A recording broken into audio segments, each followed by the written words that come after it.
In meinem kleinen, beschaulichen Heimat- und Geburtsort sind alle Straßen in bester Ordnung und die Bewohner voller Dankbarkeit. Ja. Wir veranstalten jedes Jahr Familienfeste mit Hüpfburg und Grillknacker für alle Familien.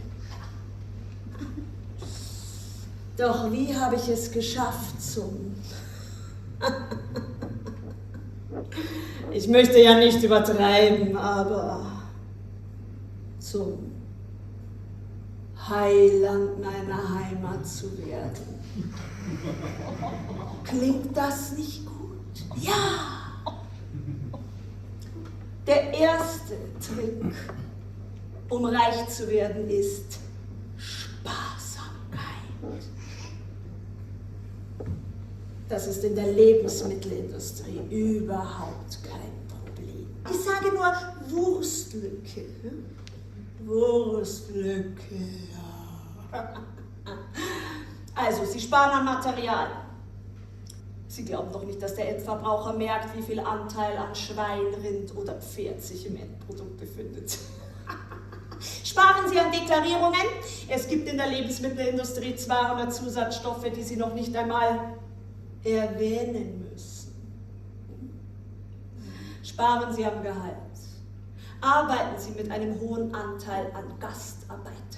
Ich sage Ihnen im Vertrauen, diese sind um ein Vielfaches belastbarer. Deutsche Arbeitsverträge zu osteuropäischen Konditionen. Natürlich in deutscher Sprache, damit es gar keine Klarheiten aufkommen.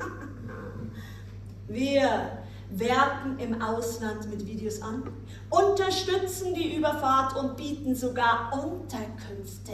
Platzsparend, versteht sich ja. Es soll ja zu Hause nicht zu bequem werden. Ich meine, wer würde denn nicht gern bei seinem Arbeitgeber wohnen? Das ist Mitarbeiterbindung, verstehen Sie? Wir bieten, damit es nicht zu Verspätungen kommt, einen Shuttle-Service vom Schlafplatz zur Arbeit und zurück. Ja.